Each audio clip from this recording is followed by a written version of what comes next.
우리가 지난주에 큰일을 찾지 말라라는 말씀을 봤습니다. 말씀의 배경이 되었던 건 여호야김 4년째 되던 해였죠.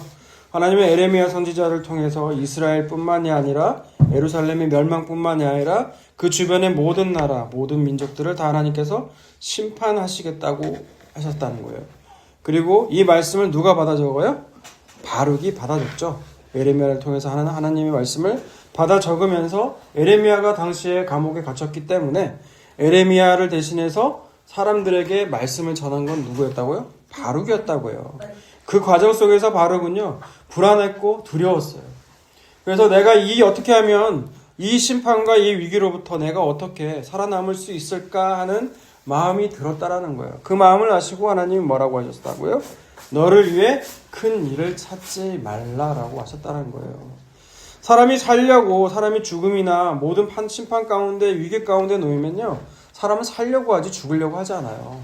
어떻게 하면 내가 이거를 위기에서 벗어날 수 있을까? 내가 어떻게 하면 살아남을 수 있을까? 라고 하는데 하나님은 그 생각을 뭐라고 하신다고요? 그걸 큰 일, 그걸 나를 위해 하는 모든 걸 우상이라고 한다고요. 그러니까 나를 위해 하는 모든 것들이 다 우상인데 하나님도 나를 위해서 찾는다면 그 하나님은 우상 하나님이라는 거예요. 교회도 나를 위해서 다니면 그것도 우상이라는 거예요. 그러니까 아담이 모든 인간은 이 우상으로부터 벗어날 수가 없는 거예요. 그렇게 하나님은 창세전 택한 하나님의 자녀들로 하여금 그 마음과 생각 가운데 나를 위해 세운 모든 것들 있죠. 그 모든 것들을 다 무너뜨리신다는 거예요. 그리고 어머니 품 안에서 있는 그 만족한 젖을 흠뻑 먹은 그 젖된 어린아이처럼 하나님 안에서만 만족하실 수 있도록 그 삶을 이끄신다는 거예요. 그런 자들은 비로소 자기가 자기를 위해 세운 모든 생각과 계획들이 헛것임을 알고 자기가 비로소 안개같이 하나님이 말씀하시면 있다가도 사라지는 존재임을 알고 그때서야 주의 뜻을 따라간다는 거예요. 네, 그게 지난주에 했던 말씀이고요. 오늘 이번 주 본문 말씀은요. 우리가 지난주가 45장이었잖아요. 근데 45장 말씀은 과거로 다시 회개한다고 했죠. 40장부터 흘려했던 말씀은 이미 예루살렘 망했어요. 그리고 바벨론 포로로 끌려가고 있는데 45장은 그 이전의 말씀이었다는 거예요. 왜 45장이 나왔다고 했죠? 45장에서 하나님이 예레미야를 통해서 온 땅과 온 민족을 심판하시겠다고 했거든요. 예루살렘뿐만 아니라. 그래서 46장부터는 뭐가 나옵니까? 이스라엘 주변의 모든 나라가 심판을 받는 장면이 나와요. 애굽을 포함해서 애굽으로 시작해서 블레셋, 모암, 암몬, 그리고 바벨론에 이르기까지 하나님께서 심판하시겠다고 말씀하세요. 그리고 그 심판의 이유에 대해서도 꼭 말씀을 하시죠. 그런데 오늘 본문이 속해 있는 게달과 하솔을 비롯해서 그 전에 나온 다메섹 그리고 그 후에 나오는 엘람은요. 하나님이 왜 이 나라를 심판해야 되는지 그 이유를 말씀하지 않았어요. 그럼에도 하나님은 이 나라를 반드시 심판하시겠다고 말씀하셨다라는 거예요. 여러분은 게달과 하솔이 아무 이유 없이 하나님 심판을 받아야 된다니까 별 관심이 없어요. 왜? 그게 나랑 뭔 상관이냐는 거죠. 그런데요, 여러분 한 개인이 확장된 게 뭐예요? 가정이고 나라거든요. 그러니까 여러분 삶 가운데 어려운 일이 닥쳤어요. 내가 이 어려운 일을, 이 고난을 다 받을 만한 일을 한 적이 없단 말이에요. 그럼 그런 일들이 벌어지면 우리는 어떻게 해요? 우리가 지난주에 간증 소개했었잖아요. 어떤 사람이 남편이 죽고 아들은 사고로 허리가 다치고 그리고 친정아버지, 친정어머니 연차를 돌아가시고요. 여러분 그런 삶들이 우리 삶 가운데 벌어지면 여러분은 어떻게 말을 할 거예요? 왜 내가 뭘 그렇게 잘못했다고 이런 일들이 나에게 벌어지냐고, 내 삶 가운데 이런 일이 생기냐고, 하나님이 있긴 있냐고 하면서 원망하고 불평할 거예요. 우리가 하나님이 만약 그런 하나님이면 아무런 잘못이 없고 아무 이유가 없는데 그런 어려움을 주시는 하나님이라면 나는 믿겠다 안 믿겠다? 나는 차라리 안 믿겠다라고 할 거예요. 여러분 100이면 100 그럴 거예요. 이처럼 한 개인이나 가정 그리고 나라에 아무런 이유 없이 어려운 일, 고난이 닥치면 사실 그 이유라도 알고 싶은 게 누구예요? 우리예요. 그렇다면 오늘 이유 없이 게달과 하솔을 하나님이 심판하신다고 하는데 그 심판받는다는 게 어떤 의미인지 보려고 합니다. 오늘 본문 바로 가기 전에요. 배경 지식으로 게달과 하솔에 대해서 말을 하려고 하는데요. 게달과 하솔 지도 먼저 볼까요? 네. 확대해줘야 보일 것 같아요. 이 게달과 하솔이라는 지역은요, 이스라엘 주변에 있는 아라비아 있죠. 지금으로 따지자면 뭐 사우디아라비아 그런 중동의 여러 나라들, 거기에 게달의 위치는 이 정도로 나오는데 하솔의 위치는 나와 있지가 않아요. 찾아봤는데, 지도를 찾아봐도. 아무튼 아라비아에 있는 나라들인데요. 먼저 게달은 창세기 12장 3절을 보면 게달이 처음 나와요. 게달은 누구의 아들이냐면 이스마엘의 12아들. 이스마엘이 누구의 아들이죠? 아브라함과 종 하갈 사이에서 낳은 게 이스마엘이죠. 이스마엘도 12아들을 낳아요. 그리고 그 중에 둘째로 태어난 게 누구다? 바로 게달이라는 거예요. 고대 시대 때는 그 사람의 이름이 그 지역 이름이 되기도 하고 나라 이름이 되기도 했어요. 그래서 이 게달이 처음 그때 나오게 되고요. 그리고 여러분 하솔이라는 이름은요. 사실 성경에 검색을 하게 되면 이스라엘 지역에 있는 하솔이 나와요. 그러니까 여호수아에 처음 나오거든요. 하솔 왕 야빈이라고 해서 하솔을 정복한 얘기가 나오는데 그 지역 이름인데 그 하솔은 이스라엘 지역 내 이름이고요. 오늘 본문에 있는 그 하솔은 아라비아 지역에 있는 하솔이어서 상관이 없어요. 별 언급이 없어요. 그래서 성경에서 지금 그래서 뭘 보려고 하냐면 게달을 보려고 그래요. 게달. 게달이 언급되어 있는 시편을 볼게요.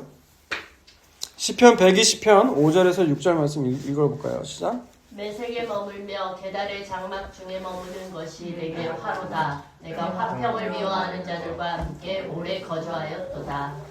네. 5절에 보면 메색과 게달이 나오죠. 예, 메색과 게달이 나오는데 이게 지역 이름인가 사람 이름인가 이게 어떻게 봐야 될지 모르는데 메색은요. 오늘날로 하면 유럽 흑해 쪽 그 내륙 쪽에 있는 지역 이름이 메색이라고 그래요. 그리고 게달은 아까 좀 전에 말했듯이 아라비아에 위치해 있는 거죠. 그러니까 이걸 지역 이름으로 보면 너무 동떨어져 있어요. 지역적으로. 그리고 해석이 맞지가 않아요. 그러면 이걸 뭘로 봐야 되느냐? 그래서 사람 이름으로 봐야 된다는 거예요. 사람 이름인데 이게 한 비유라는 거죠. 메색과 게달의 장막에 머무는 것은 화라는 거죠. 왜 그렇다는 거예요? 6절에 보면 그들은 화평을 미워한다는 거예요. 왜 누가 화평을 미워할까요? 힘 있는 자죠. 힘이 있으면 화평하는 거 별로 달갑지가 않죠. 그러니까 게달의 어원을 보면은 게달의 히브리어 어원의 뜻이요. 강력한 능력 있는 뜻이라는 거예요.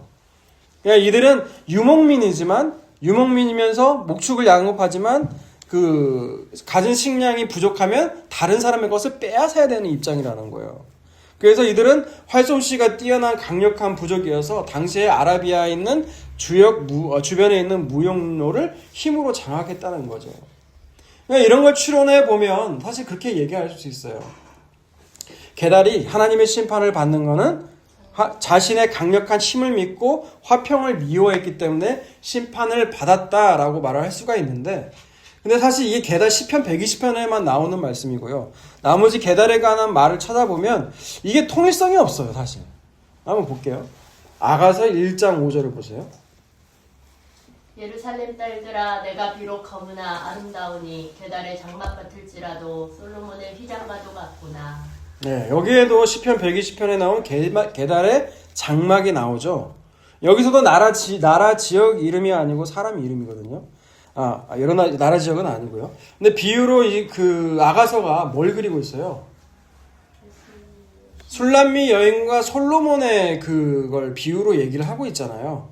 근데 술람미 여인이 어떤 모습이에요? 내가 비록 검으나 아름답다라는 거예요. 그거를 뭐라고 말을 하냐? 게달의 장막 같을지라도 솔로몬의 휘장 같다라고 얘기를 하고 있는 거예요. 이 게달의 뜻이 그래서 어둡다, 검다라는 뜻이 있어요.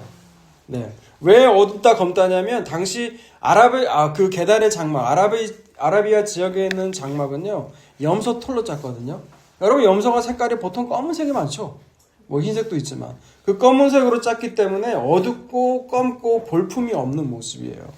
그게 술람미 여인이라는 거죠. 근데 그럴지라도 솔로몬이 사랑하니까 검게 그을린 술람미 여인이라고 해도 솔로몬이 사랑한 건 누구였어요? 바로 이 술람미 여인이었다는 거예요. 볼품이 없어도. 그리고 그는 내게 아름다운 여인이라는 거죠. 그게 바로 궁극적으로 뭘 가르쳐요? 그리스도와 교회 간의 그 사랑을 말하는 거잖아요. 그 아가서가. 심판과는 전혀 관계가 없죠. 자, 그리고 이사야서 말씀 계속 볼게요. 21장 13절에서 17절 읽어볼까요? 아라비아에 관한 경보라. 두단 대상들이여 너희가 아라비아 숲풀에서 유숙하리라. 대만 땅의 주민들아 물을 가져다가 목마른 자에게 주고 떡을 가지고 도피하는 자를 영접하라. 그들이 칼날을 피하며 뺀 칼과 당긴 활과 전쟁의 어려움에서 도망하였습니다. 주께서 이같이 내게 이르시되 품꾼의 정한 기한같이 1년 내에 게달의 영광이 다 소멸하리니 게달 자손 중 밝아진 용사의 남은 수가 적으리라 하시니라. 이스라엘의 하나님 여호와의 말씀이니라. 네. 여기에도 보였지만 아라비아 그 각 지역이 나오죠. 뭐 두단도 나오고 대마도 나오고 여기 게달이 나오는데 활가진 용사가 가진 남은 수가 적을 것이다 라고 말을 하고 있어요. 근데 왜 그렇게 되어야 되는지는 나와야 안 나와요? 나오지 않아요. 그 다음에 이사야서 42장 10절에서 13절 봅시다. 항해하는 자들과 바닷 가운데의 만물과 숨들과 거기에 사는 사람들아 여호와께 새 노래로 노래하며 땅 끝에서부터 찬송하라. 광야와 거기에 있는 성읍들과 게달 사람이 사는 마을들은 소리를 높이라. 셀라의 주민들은 노래하며 산 꼭대기에서 즐거이 부르라. 여호와께 영광을 돌리며 섬들 중에서 그의 찬송을 전할지어다. 여호와께서 용사가 지나가시며 전사같이 분발하여 외쳐 크게 부르시며 그 대적을 크게 치시리로다. 네, 여기서 게달이요. 오히려 뭐라고 나와요? 심판받는 나라가 아니라 여호와의 전쟁을 오히려 찬양하는 나라들 중에 하나로 소개되어 있는 게 바로 게달이에요. 자, 이사야서 60장 7절을 보세요. 게달의 양 무리는 다 내게로 모일 것이요 느바요새 순양은 내게 공급되고 내 제단에 올라 기꺼이 받음이 되리니 내가 내 영광의 집을 영화롭게 하리라. 네. 이사야서 60장은 하나님이 예루살렘을 심판하시고 다시 예루살렘을 회복시키실 때 열방이 예루살렘을 향해 오게 될 거라는 것이 이사야 60장이거든요. 그 중에 한 나라가 누구라고 나오는 거예요? 게달이에요. 게달. 그러니까 하나님의 심판과는 전혀 관계가 없죠. 네. 그러니까 지금까지 본 구약의 여러 말씀들, 시편부터 이사야서 말씀을 봤는데 이 게달을 봤지만 게달이 왜 하나님의 심판을 받아야 되는지는 사실 잘 안 나와 있어요. 오늘 본문뿐만이 아니고. 그럼에도 불구하고 하나님은 게달을 심판하신다고 말씀하시죠. 오늘 본문 보세요. 28절에서 29절 보세요. 오늘 본문 다시 돌아와서 28, 29절. 바벨론의 느부갓네살 왕에게 공격을 받은 게달과 하솔 나라들에 대한 말씀이라. 여호와께서 이와 같이 말씀하시되 너희는 일어나 게달로 올라가서 동방 자손들을 황폐하게 하라. 너희는 그들의 장막과 양떼를 빼앗으며 휘장과 모든 기구와 낙타를 빼앗아다가 소유로 삼고 그들을 향하여 외치기를 두려움이 사방에 있다 할지니라. 네. 하나님은 바벨론으로 하여금 게달로 올라가세요. 동방 자손들, 그러니까 아라비아 쪽이니까 동쪽이잖아요. 그 지역을 황폐하게 하겠다는 거예요. 망하게 만들겠다는 거예요. 그리고 그들의 장막과 양떼 그 모든 소유를 빼앗고 휘장과 모든 기구 낙타를 빼앗아 소유로 삼고 두려움이 사방에 있게 하게 될 거라는 거예요. 두려움이 사방에 있다는 말은 그 심판으로부터 피할 수가 없다라는 얘기거든요. 그리고 하솔에 대해서도 말씀하시죠. 30절에서 33절까지 있습니다. 여호와의 말씀이니라. 하솔 주민아 도망하라. 멀리 가서 깊은 곳에 살라. 이는 바벨론의 느부갓네살 왕이 너를 칠 무약과 너를 칠 계책을 세웠습니다. 여호와의 말씀이니라. 너는 일어나 고요하고도 평안히 사는 백성 곧 성문이나 문지장이 없이 홀로 사는 국민을 치라. 그들의 낙타들은 노량물이 되겠고 그들의 많은 가축은 탈취를 당할 것이라. 내가 그 살적을 깎는 자들을 사면에 붓고 그 재난을 여러 곳에서 오게 하리라. 여호와의 말씀이니라. 하솔은 큰 뱀의 거처가 되어 영원히 황폐하리니 거기 사는 사람이나 그 가운데 머물러 사는 사람이 아무도 없게 되리라 하시니라. 네, 하솔을 향해서 하나님께서 여호와의 말씀이 선포되는데 도망가라고 하죠. 왜요? 바벨론 왕 느부갓네살이 하솔을 칠 거라는 거예요. 여러분, 하솔이라는 뜻이요, 어원으로 보면 울타리 친 곳, 요새, 마을이라는 뜻이에요. 아까 그 아라비아 유목민이라고 했잖아요. 유목민은 정착하지 않아요. 근데 하솔은 어떤 뜻이에요? 예, 정착했다라는 거예요. 왜 정착하게 됐을까요? 사막이라는 것이 있잖아요. 사막이라는 것이 있으니까 다른 사람들이 외부에서 공격하기가 쉽지가 않아요. 요즘 말로 하면 스위스가 왜 침략하기가 쉽지가 않느냐? 주변에 높은 산맥이 있기 때문에 적들이 공격하기가 쉽지가 않거든요. 스위스란 나라가. 힘이 있어서 그런 게 아니고. 마찬가지로 하솔이란 나라도 역시 사막을 끼고 있기 때문에 정착해서 살고 있었다라는 거예요. 외부에서 공격하기가 쉽지 않았다라는 거예요. 그렇기 때문에 이들은 문빗장도 없이 홀로 살고 있었다라는 거예요. 그런데 이제 느부갓네살 왕이 그걸 뚫고 지나갈 거라는 거예요. 그럼 그들의 일상이 고요하고 평안한 일상들이 모두 다 깨질 거겠죠. 그리고 가축도 탈취당하고 재난이 여러 곳에서 오게 될 거라는 거예요. 그러니까 게달과 하솔에 대한 여호와의 말씀을 읽어보면 느닷없이 이런 일들이 벌어지는데 그것도 아무 이유 없이 하나님이 심판하시겠다고 하는데 그럼 여러분 이 말씀을 어떻게 봐야 된다는 거냐는 거죠. 여러분 이 말씀을 어떻게 우리가 이해하고 받아들여야 될까요? 그냥 강한 나라가 약한 나라를 짓밟는 약육강식의 그런 관점으로 우리가 이걸 하나님 말씀을 받아들여야 될까요? 여러분 진화론이 뭔지 아시죠? 진화론의 핵심은요 약육강식이에요. 강한 자가 진화를 하면서 시간이 지나면서 약한 자는 그냥 떨어져 나가고 그거에서 강한 종들만이 살아남는 게 진화론이거든요. 하나님이 없는 인간 세상이 바로 그렇다라는 거예요. 그럼 우리는 이 성경에 나오는 이 기사를 아무 이유 없이 약한 나라, 강한 나라인 바벨론이 약한 나라인 게달과 하솔을 밟는 그런 구조로 우리가 이걸 봐야 될까요? 여러분 진화론과 반대되는 게 창조론이죠. 여러분 하나님이 계시면 근데 하나님께서 이 바벨론을 통해서 아무 잘못도 없고 아무 이유도 없지만 이 나라를 바벨론으로 하려금 밟게 하셨다라고 하는 것이 하나님의 뜻이다라고 한다면 여러분 어떤 생각이 드세요? 네? 여러분 그걸 배경으로 한 것이 바로 하박국서잖아요. 하박국서는 에레미야서와 비슷해요. 남유다는 지금 멸망하고 있는 거고요. 그 바벨론 나라가 지금 점점점 떠올라서 유다를 압박하고 있는 그 현실이거든요. 이 현실 가운데 하박국 선지자가 외치는 거예요. 하박국서 1장을 보세요.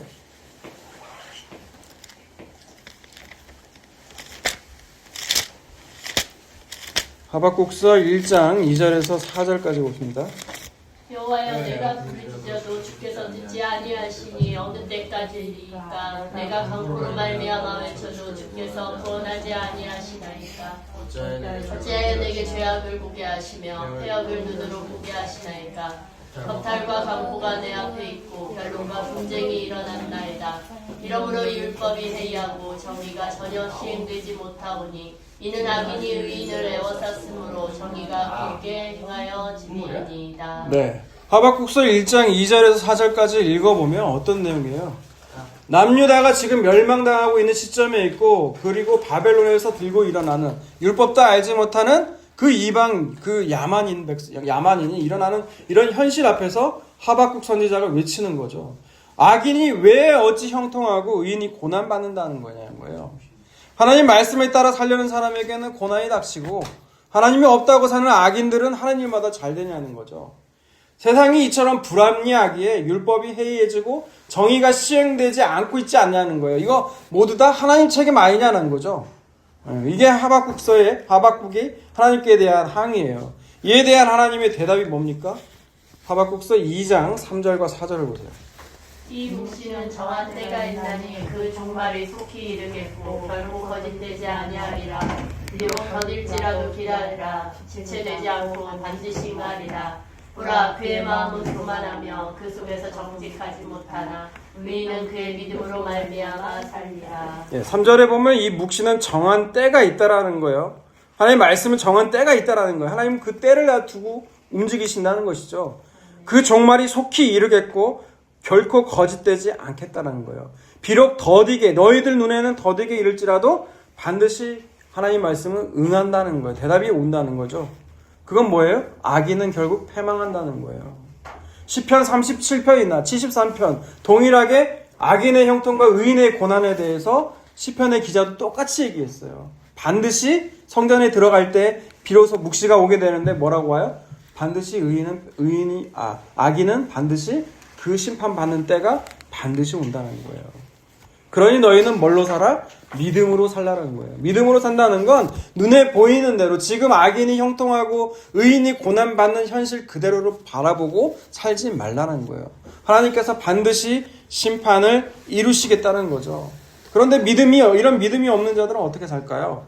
하박국서 2장 9절에서 13절까지 보겠습니다.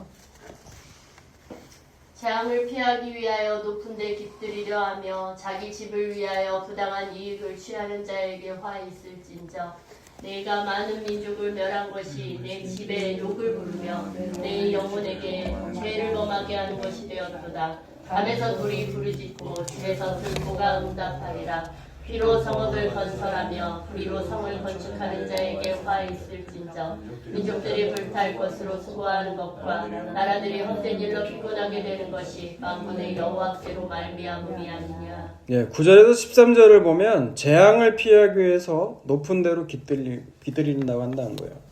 재앙을 피하기 위해서 높은 데를 깃들인다는 건 뭘 추구한다는 거예요? 사람이 안전을 추구한다는 거죠. 편안함. 그래서 높은 데를 살잖아요. 높은 곳에 사는 이유가 그 재앙이 나에게 안 미치기 위해서 높은 데 사는 거예요. 모든 그 믿음이 없는 인간들은 다 그렇게 살죠. 그리고 그 집을 위해서라면 부당한 이익을 취할 수밖에 없다라는 거예요. 그리고 그것을 위해서라면 성을 불질러고 또 피로 성읍을 건설하고 불으로 성을 건축한다는 거예요. 근데 이 모든 것들이 13절에 보게 되면 뭐라고 나와 있어요? 13절 다시 한번 보세요. 민족이 불탈 것으로 수고하는 것과 나라들이 헛된 일로 피곤하게 되는 것이 만군의 여호와께로 말미암음이 아니냐. 이 모든 것이 다 누구로부터 나왔다? 만군의 여호와께로부터 나왔다라는 거예요. 그러니까 지금 강한 나라인 바벨론이 약소국인 자기보다 못한 게달과 하솔을 치는 거 있죠. 그런 것이 다 어디서로부터 나왔다? 하나님으로부터 나왔다라는 거예요. 아무 이유가 없는데, 잘못한 게 없는데, 그럼 여러분 속으로 어떤 생각을 가지냐? 아니, 하나님이라면 약한 나라를 보호하고 강한 나라를 하나님께서 벌하시고 낮춰야 되는 거 아니냐는 거예요. 그게 공의 아니냐는 거예요. 근데 여러분, 그 공의라는 생각이 어디서부터 나온 거예요? 나잖아요. 내 가치 판단으로 공의를 생각하는 거잖아요. 그게 아담 이후의 모든 인간들 아닌가요? 여러분, 하나님께서는요, 가나안을 정복할 때요, 그 어린아이 노예학자 할 것 없이 다 죽이라고 했거든요. 여러분 윤리 그걸 보면서 어떤 생각이 드냐? 이건 너무한 거 아니냐는 거예요.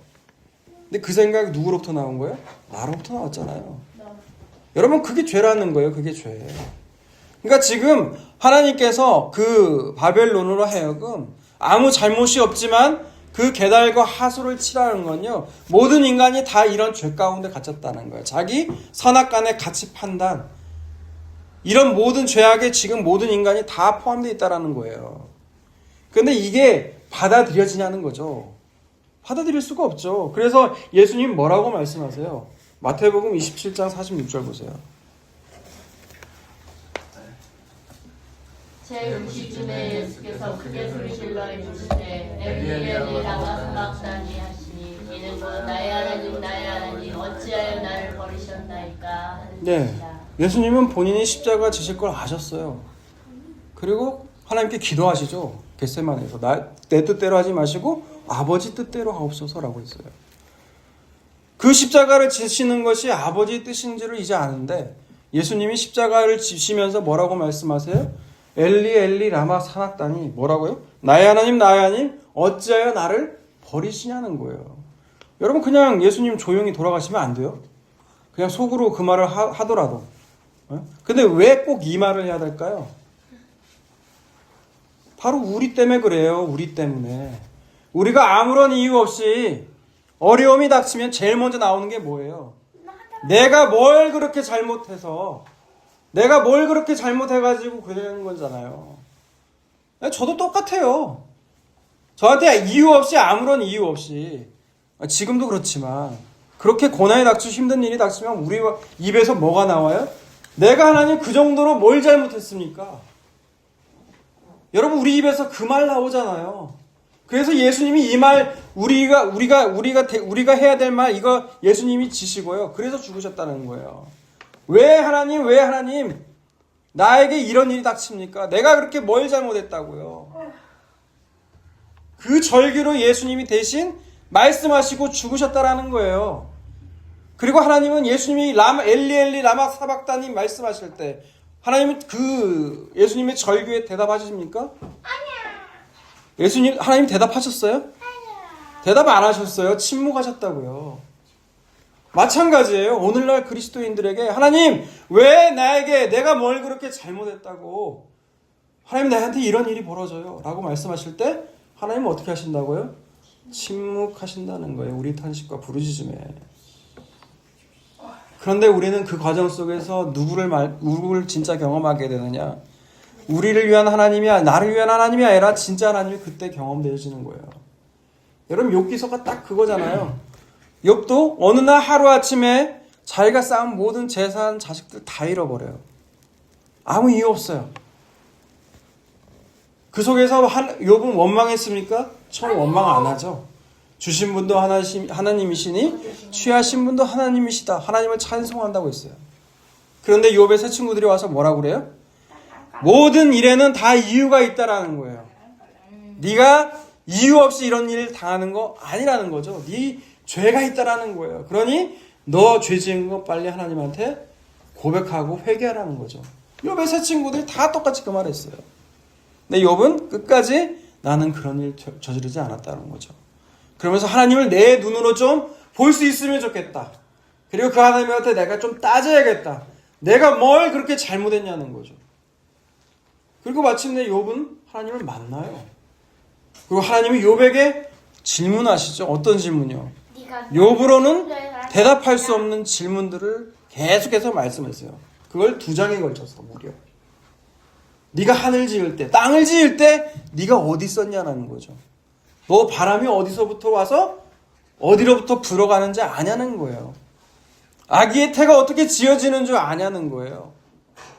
그거 얘기 네가 다 말하면 내가 대답해 주겠다는 거죠. 근데 욥은 대답할 수 있어요, 없어요? 몰라요. 그리고 마침내 그 할 수 없는 질문들을 통해서 자기의 정당성들, 자기가 가진 그 모든 것들이 다 그 질문들을 통해서 꺾어져 내려가는 거예요. 그리고 나서 나중에 최후에 뭐라고 말합니까? 내가 했던 말들 다 걷어들이겠다는 거예요. 내가 티끌과 재 가운데 하나님 앞에 회개합니다라고 욥이 결론을 맺잖아요. 여러분 그게 진짜 하나님 만나는 과정이에요. 근데 그 과정을 통해서 만난 그 사람들은 어떻게 고백을 하느냐? 하박국서 보세요. 마지막 하박국서 3장 17절과 18절입니다.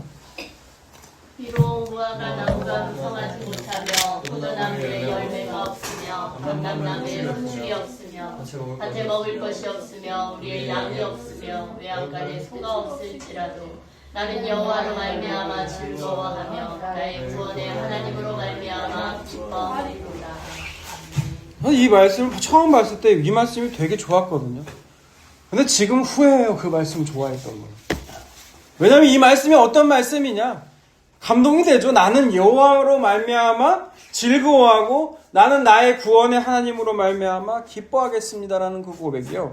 그 전제가 17절이에요. 17절에 뭐라고요? 무화과 나무가 무성하지 못하고 포도나무에 열매가 없고 감람나무에 소출이 없고 밭에 먹을 것이 없고 우리의 양이 없고 외양간에 소가 없어도 이렇게 만드시겠다는 거예요. 이 전제가 너 정말 하나님 한 분만으로 즐거워하고 기뻐할 수 있어? 하나님은 그렇게 하시겠다는 거거든요. 그럼 하나님 외에 다른 모든 것들은 주시지 않겠다라는 거예요. 여러분 17절에 무화과, 포도나무, 감람나무, 양, 소 이렇게 하니까 우리는하고 상관이 없이 들리죠. 근데 상관 있게 말해볼게요. 여러분의 가진 통장이 다 적자가 되어도 여러분이 가진 건강에 이상이 생기고 정말 아무것도 어떻게 해야 될지 모르는 상황이 닥쳐도 하나님은 그렇게 만드시겠다는 거예요. 그게 여호와로 말미암아 즐거워하며 기뻐한다는 거예요. 여러분 이거를 누가 원해요? 근데 하나님이 택하신 하나님의 자녀들은 이 산 가운데로 반드시 끄시겠다라는 거예요. 이 고백 반드시 받아내시겠다라는 거예요. 그리고 나면 하나님이 데려가시는 거예요. 여러분, 우리 삶 가운데 하나님이 여러분 살려두시는 이유가 뭘까요? 아직 2단계에 이르지 못했기 때문에 그래요. 저도 포함해서. 근데 하나님이 2단계에 이르게 되면 어떻게 해요? 이 죄악 많은 세상에 뭐들로 남겨두겠어요. 데려가시지. 하나님이 2단계에 이르기까지요. 여러분, 우리 의지하고 있는 것들, 그 모든 것들이요, 다 무너지게 만드세요. 그리고 하나님만이 여러분의 즐거움이 되고 구원의 기쁨이 되도록 만드시겠다는 거예요. 그게 하나님의 사랑인 줄 알고 나아가는 저와 여러분이 다 되시기를 주님의 이름으로 축복합니다.